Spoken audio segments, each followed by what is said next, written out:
Salut les pantouilleurs, bienvenue dans cette nouvelle vidéo d'un genre un petit peu nouveau. Aujourd'hui, pas de figurines, pas de peinture, mais un coup de cœur ludique, on va dire, pour ce jeu Shards of Infinity. Cette vidéo, c'est donc la première d'une série que j'ai intitulée Parenthèse Pintouille, tout simplement parce que il n'y a pas que les pitous et la peinture dans la vie. J'aime bien aussi parfois sortir autre chose que des pots de peinture et autre chose que des figurines.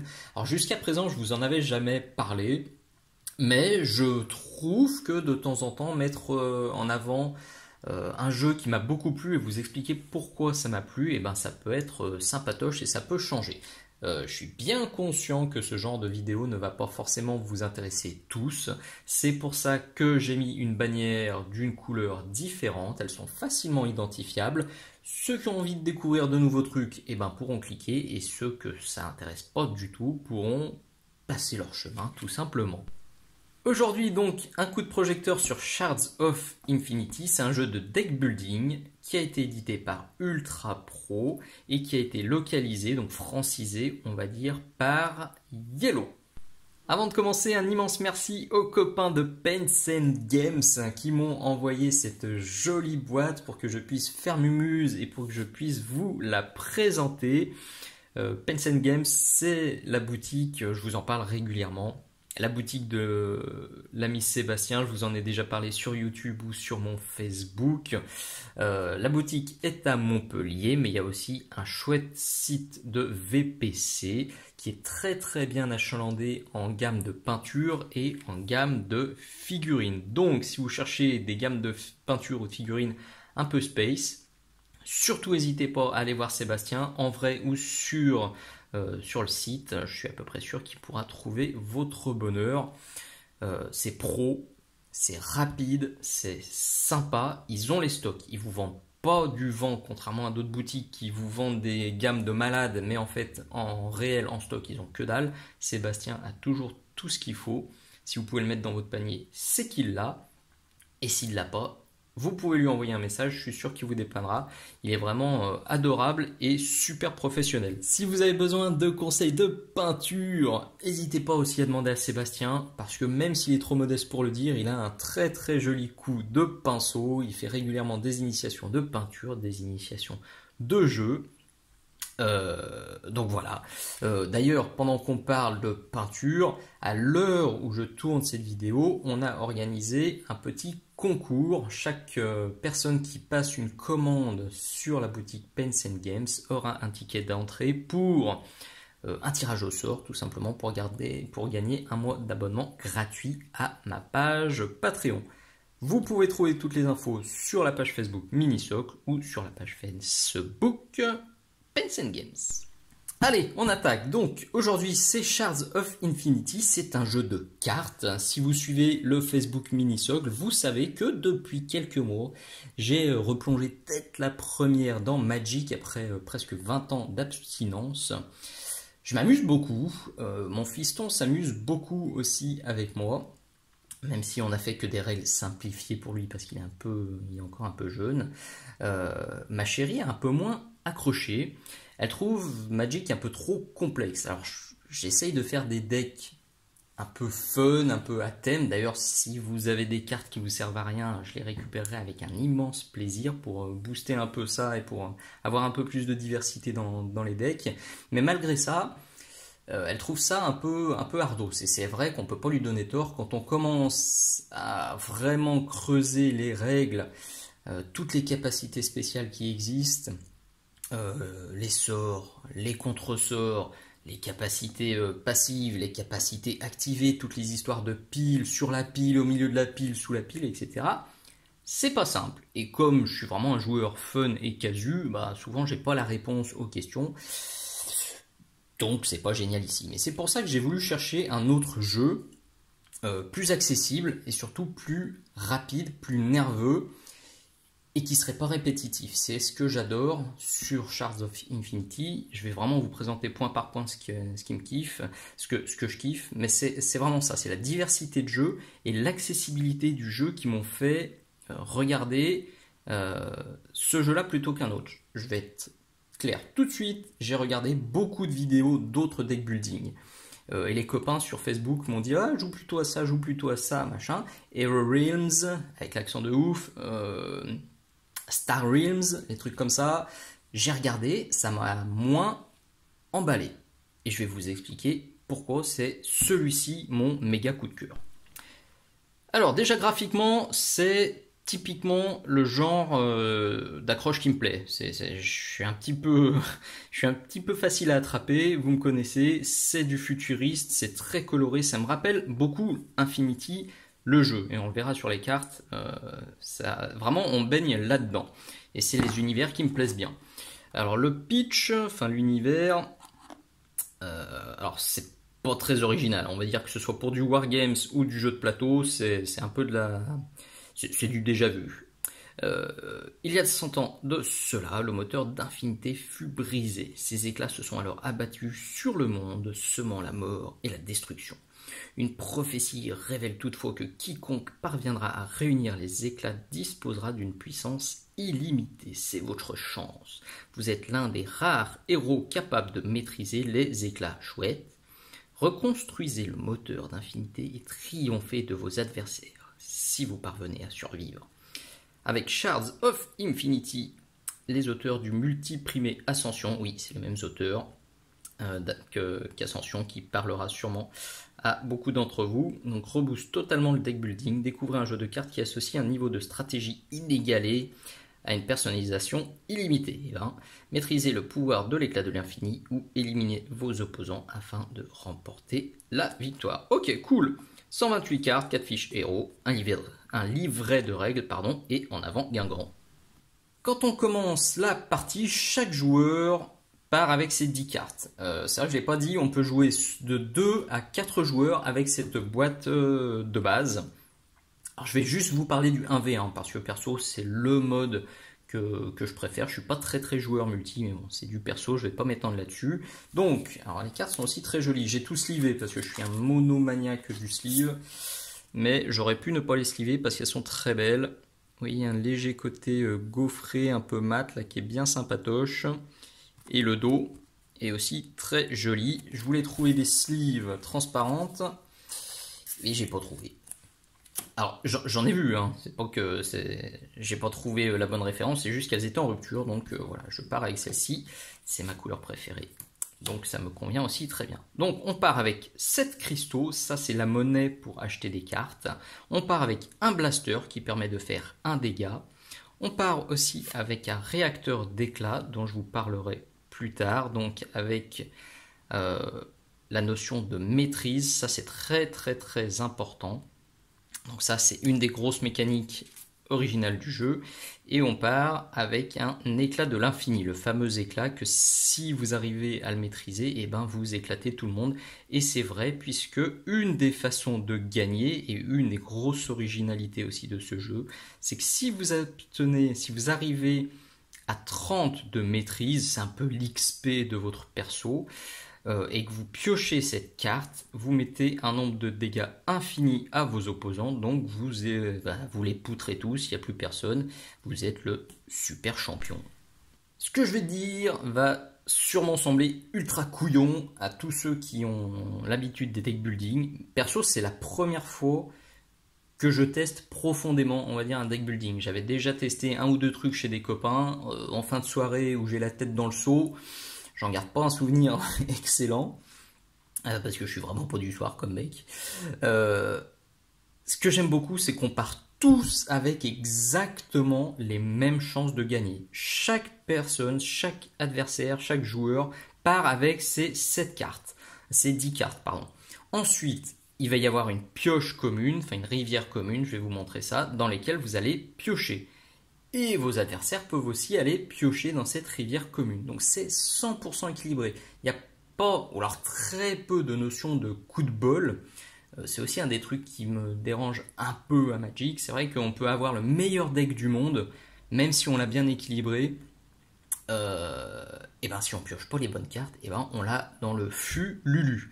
Alors, vous allez me dire, oui, il y a des decks plus stables que d'autres, c'est vrai. Mais il suffit de mettre une carte en 4 exemplaires pour être plus sûr de la piocher. Mais il y a quand même une grosse part de pioche qui peut être un peu saoulante, j'avoue. Hein, c'est un peu énervant quand on sait qu'on a toutes les cartes pour gagner en main et qu'on n'arrive pas à les sortir. Là, c'est moins le cas. Je ne vais pas dire que c'est pas le cas parce qu'il y a quand même une notion de chance, vous allez le voir quand je vais expliquer la mécanique, mais c'est moins le cas. On part avec les mêmes cartes que le copain, on pioche dans la même rivière et au début de la partie, tous les héros ont 50 points de vie et ont un niveau de maîtrise de 0. Alors ça, c'est livré avec le jeu. C'est une super idée. C'est des jolies planches qui vous permettent de compter vos points de vie. On part de 50 et on arrive le plus tard possible à 0. Hop. Et la maîtrise. Donc, on part de 0. Et si vous avez suivi, eh ben, le but du jeu, c'est d'aller jusqu'à 30 pour éclater les poteaux. Voilà, donc là aussi on part exactement avec les mêmes chances que les copains. Alors c'est un des reproches que certains font sur le net. Il n'y a pas de... Enfin c'est 100% balance. C'est-à-dire qu'il n'y a pas un avantage à prendre un héros plutôt qu'un autre. Dans la boîte de base, je vous reparlerai bientôt de l'extension qui remet ça un peu à niveau. Où ça... Voilà, ça contrebalance un peu le jeu. Donc il y a ces deux héros-là, Tetra et Volos. Très jolie carte, super qualitative, hein, c'est du carton épais. Et il y en a deux autres que j'ai oubliés. J'arrive.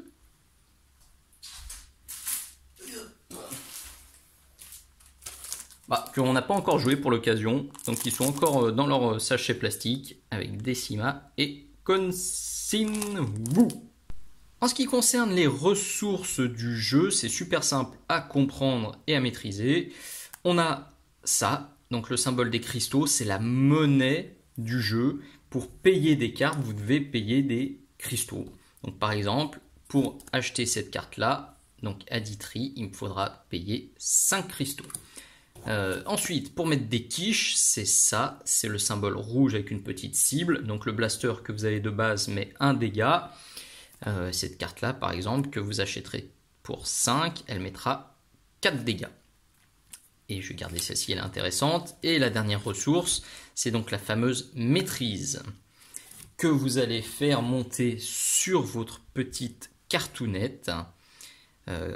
Soit, donc, comme je vous ai dit tout à l'heure, pour essayer d'atteindre rapidement 30 et gagner la partie, soit pour booster certaines cartes. Et ça, c'est un des points que j'adore. Les cartes sont évolutives, c'est-à-dire celles-ci que vous avez dans votre main de base, par exemple. Quand vous avez de 0 à 4 de maîtrise, vous gagnez 2 cristaux. Quand vous avez au-delà de 5 de maîtrise, vous gagnez 3 cristaux. Quand vous avez au-delà de 15, vous gagnez 4 cristaux. Donc une même carte va évoluer dans le temps au fur et à mesure que vous allez faire évoluer votre maîtrise. Donc là, c'est vraiment super stratégique. Il faut voir si vous allez être super agressif pour essayer de gagner la partie rapidement, si vous allez développer votre maîtrise pour essayer d'augmenter la valeur, pour augmenter la capacité de vos cartes, ou si vous allez jouer, on va dire, un truc un peu entre agressivité, maîtrise et défense, parce que, on va le voir aussi, il y a des cartes qui permettent de récupérer des points de vie. Voilà, ça c'est un des symboles aussi à retenir. 4 si on se soigne. Pour le coup, c'est vraiment facile à retenir. C'est le petit symbole de l'infirmerie. Donc vous voyez, celle-ci c'est aussi une carte qui est évolutive. On va gagner 1. Et quand on aura 10 de maîtrise, en plus de gagner 1 point de maîtrise, eh ben, on aura 5. C'est là aussi un des trucs que j'aime beaucoup parce qu'il ne faut pas se planter, il faut bien réfléchir quand on joue l'ordre de ces cartes. C'est-à-dire que si je suis à 8 de maîtrise, je peux activer mon héros en payant 1. Vous voyez, je l'active, je le penche, je serai à 9 de maîtrise. Je joue ensuite cette carte, je serai à 10 de maîtrise. Et à 10 de maîtrise, je gagnerai 5 points de vie. C'est important, on applique les capacités des cartes dans l'ordre de lecture. Donc là, c'est un des points qui est super stratégique et qui donne de la profondeur au jeu et qui fait que les parties se ressemblent jamais parce que même l'ordre dans lequel vous allez jouer les cartes sera super important. Je reviendrai sur les différentes cartes ensuite, on va voir vite fait les factions.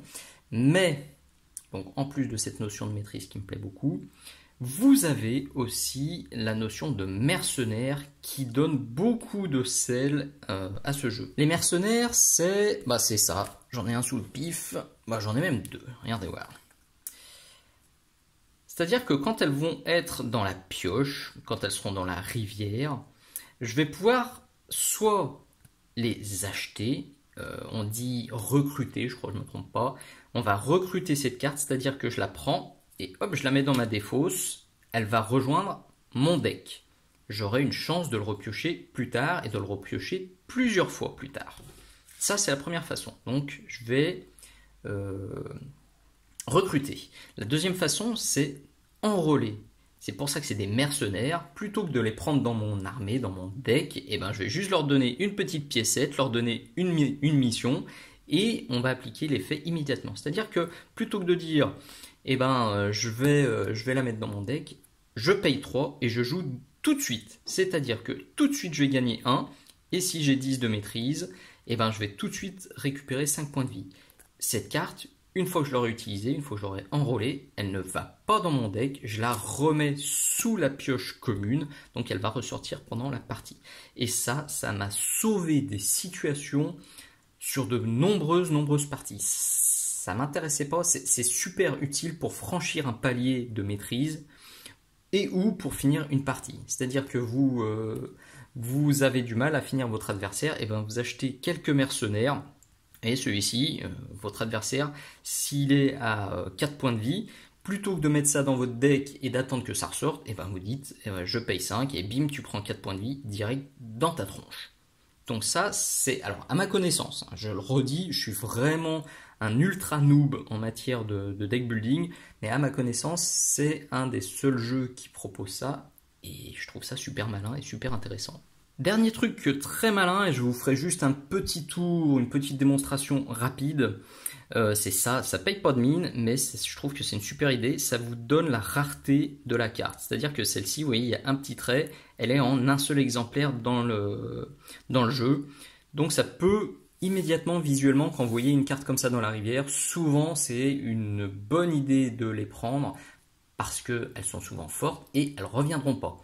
Donc, on voit immédiatement, on n'a pas besoin de connaître les cartes par cœur, donc ça c'est un exemplaire, celle-ci sera en 2 exemplaires, vous avez les 2 tirets, et celle-ci sera en 3 exemplaires. Ça aussi, je trouve que c'est très malin, tout a été fait pour vous simplifier la vie, pour que le jeu soit super abordable, et pour qu'on ne se prenne pas la tronche à réfléchir 3 heures, on joue rapidement. Nous les parties, quand on les fait, franchement maintenant qu'on maîtrise, c'est 15-20 minutes la partie, et c'est ce que je kiffe. Le soir, on rentre avant de se coucher, une petite partie de cartes, ça dure pas pendant 3 heures, et je trouve ça vraiment agréable. Donc concrètement, comment ça fonctionne? Je vais vraiment vous montrer super rapidement un ou deux tours. Je vais pas approfondir plus que ça, il y a déjà beaucoup de vidéos Shards of Infinity sur internet, sur YouTube notamment, en français, qui vous présentent les règles, et des parties entières commentées. Donc vraiment je vous invite à les mater. Perso, au bout de 2 vidéos, j'étais convaincu que le jeu me plairait, et ça n'a pas manqué, j'ai accroché immédiatement. Donc très vite fait, là je commence avec Volos, et ses 50 points de vie et ses 0 points de maîtrise. On va dire que je suis le premier joueur, le deuxième joueur commence avec 1 point de maîtrise. Donc vous l'avez compris, on a 10 cartes. Sur ces 10 cartes, 1, 2, 3, 4, 5, j'en pioche 5 qui vont constituer ma main de départ, et à chaque tour, j'aurai 5 cartes en main. Donc là, j'ai pioché 4 cristaux et le réacteur d'éclat qui me permet de gagner 2 cristaux. Je suis donc à 6 cristaux. Avec ces 6 cristaux, je vais recruter un drone minier, donc qui me coûte 2, et qui me permet de gagner un cristal et de piocher une carte. Ça, je ne le joue pas immédiatement, vous l'avez bien compris. Hop, je le mets ici, et je le jouerai plus tard, je le repiocherai plus tard. Je rebouche immédiatement le trou dans la rivière. Et ben pour 3, parfait, je vais prendre celle-ci, que j'aime beaucoup, parce qu'elle a un bouclier, elle permet de piocher une carte, et elle a une capacité spéciale. Et transition parfaite, ça va me permettre de rebondir sur le dernier point que je kiffe à ce jeu, et ben c'est ces fameuses capacités spéciales qui diffèrent en fonction des factions. Donc pour le maquis, pour la faction du maquis, donc c'est plutôt la faction, on va dire, forestière, nature, la capacité c'est l'union. elle va vous permettre, cette carte-là, de détruire un champion adverse si vous avez joué et ou révélé de votre main un autre allié maquis. Donc avec le maquis, la stratégie, c'est d'essayer d'avoir le plus de maquis possible parce que vous pourrez bénéficier de cette fameuse capacité union. Donc là, l'union, elle va permettre de gagner 5 de patates si on a montré un autre maquis. Là, elle permet de vous soigner de 6 points de vie. Là, on gagne 6 patates, etc., etc. Donc, avec le maquis, le but du jeu, c'est plutôt de jouer plusieurs cartes du maquis pour booster, pour déclencher ses capacités. Alors, de mémoire, je ne veux pas dire de bêtises, mais je crois qu'Homodeus, la faction Homodeus, il n'y a pas de capacité spéciale comme ça, non. Pour l'ordre, c'est la capacité domination qui, pour moi, est vraiment la plus difficile à mettre en place. Le but du jeu, ça va être de révéler de votre main, ou de la jouer, une carte Homodeus, une carte maquis et une carte Spectra pour pouvoir bénéficier de cet effet-là qui permet de gagner 3. C'est pas facile à faire. Je le fais pas souvent. Par contre, quand on le fait, l'effet est souvent assez violent. Vous voyez, ça permet de gagner des points de maîtrise gratos. Et ça se prend toujours. Donc ça, c'était pour l'ordre. Et Spectra, c'est un peu ma capacité préférée parce qu'elle n'est pas très compliquée à faire. Voilà. Pour chaque point, pour chaque carte Spectra que vous avez dans votre défausse, donc c'est la capacité écho, ça vous fait gagner un petit truc en plus. Donc ça, si on gagne 2. Si on va gagner 6. Est-ce qu'il y en a d'autres? Non, c'est tout bon. Donc ça va aussi définir un peu votre stratégie, c'est pareil. Le but du jeu, est-ce que vous allez vraiment vous mettre à fond sur une faction pour bénéficier de ses capacités?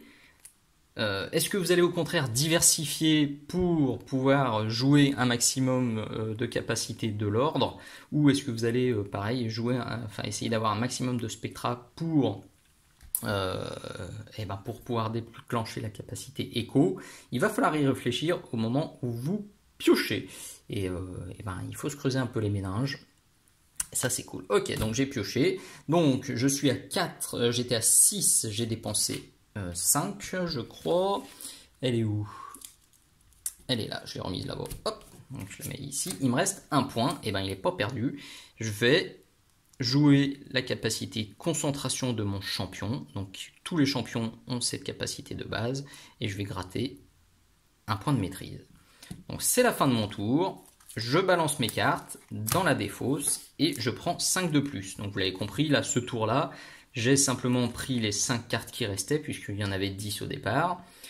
À la fin de ce nouveau tour, enfin du prochain tour, ça partira dans la benne. Je vais remélanger.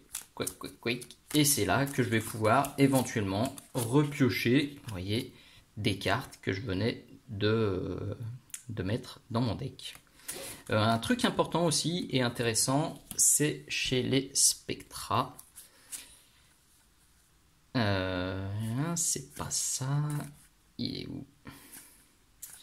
Allez. Voilà, c'est un truc vraiment intéressant. Vous pouvez bannir une carte de votre main ou de votre défausse. Parce qu'au fur et à mesure que vous allez monter votre deck, il y a des cartes qui vous intéresseront moins. Par exemple, le Blaster, il vous fait une patate. Celle-ci, elle en fait gagner 2. Celle-ci, elle en fait gagner 4. Et le Blaster, en milieu et fin de partie, on n'a franchement plus envie de l'avoir. Donc on est bien content de prendre ces cartes Spectra pour dégager certaines cartes qui nous sont moins utiles. Et les cartes inutiles qui nous plaisent moins, elles pourrissent un peu le deck. Parce que quand elles reviennent, ça diminue le nombre de chances de piocher les cartes qui nous plaisent plus. Autre truc qui me plaît beaucoup, c'est aussi ça. C'est les cartes qui ont des boucliers. C'est super important, c'est super utile parce que quand votre adversaire va vous mettre des cartouches dans la tête, vous pouvez montrer cette carte-là si vous l'avez dans la main. Il était parti pour vous mettre 5 points de vie. Vous dites non, j'ai un bouclier de 3 et du coup, il vous mettra que 2 blessures. Donc ça, c'est important aussi de les recruter. et de les avoir dans votre deck, parce que ça, pour le coup, ça peut aussi vraiment vous sauver une partie. Je crois qu'on a fait à peu près le tour des capacités des cartes. Alors non, il y a aussi deux choses. On a soit les champions, soit les alliés. Donc les alliés, on va les jouer et ils repartiront dans notre deck. Ils vont repartir dans notre défausse, puis dans notre deck. Et on a les champions qui, eux, vont rester sur la table de jeu tant qu'ils ne seront pas détruits. Pour le détruire, mon adversaire devra lui mettre 4 blessures. C'est-à-dire qu'il peut soit me taper, genre il a 10 points de dégâts à mettre, soit il me met 10 points dans la tronche, soit il met 4 points dans la tronche de mon Fao Coutou, il dégage. Donc je pourrais plus bénéficier de ces effets à chaque tour. Et les 6 points restants, ils sont dans ma tronche. Donc là aussi, c'est ultra stratégique et c'est très sympatoche. Allez, pour terminer, je vais vous montrer vite fait toutes les cartes. Donc on commence par le maquis. Vous l'avez compris, c'est plutôt la nature. On est plutôt orienté sur du soin. Souvent, c'est grâce au maquis. Je crois même qu'il n'y a qu'avec le maquis qu'on peut se soigner. Donc là, on gagnera 5. Celle-ci, on va gagner 3 étartés. Les cartes sont vraiment très belles. Les illustrations, j'adore. Vous voyez, j'ai une figurine Infinity à peindre en ce moment. Je pense clairement que je vais partir sur du vert comme ça. Ça me plaît beaucoup.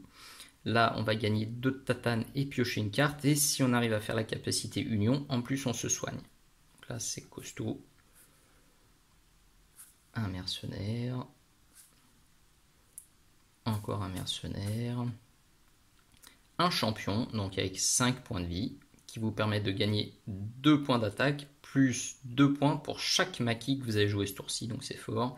Celle-ci, une de mes préférées, qui permet de copier l'effet d'une carte non champion que vous avez joué ce tour-ci. Donc si vous avez une carte qui vous a permis de mettre 10 patates, vous allez remettre 10 patates. C'est vraiment très fort. Celle-ci, c'est à recruter d'urgence. Il ne faut pas qu'elle vous parte sous le nez. Comme je vous disais, vous voyez, elle est en un seul exemplaire, donc il ne faut pas la rater. Celle-ci aussi, un seul exemplaire, elle permet de gagner 10. Et en plus de mettre 10 tatanes si vous avez joué un autre maquis. Celle-ci, si vous la jouez et que vous avez 15 de maîtrise, vous butez tous les champions adverses. Vraiment, c'est costaud. Maquis, j'avoue que j'ai une petite préférence pour maquis. C'est comme à Magic, je joue vert.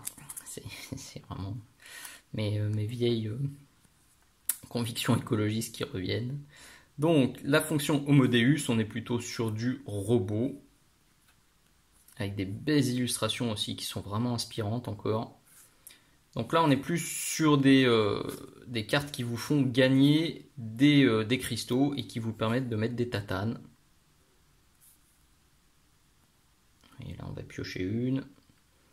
Et en plus, c'est un champion, on va pouvoir mettre un autre champion directement en jeu quand on va jouer ça. Et on gagne 3.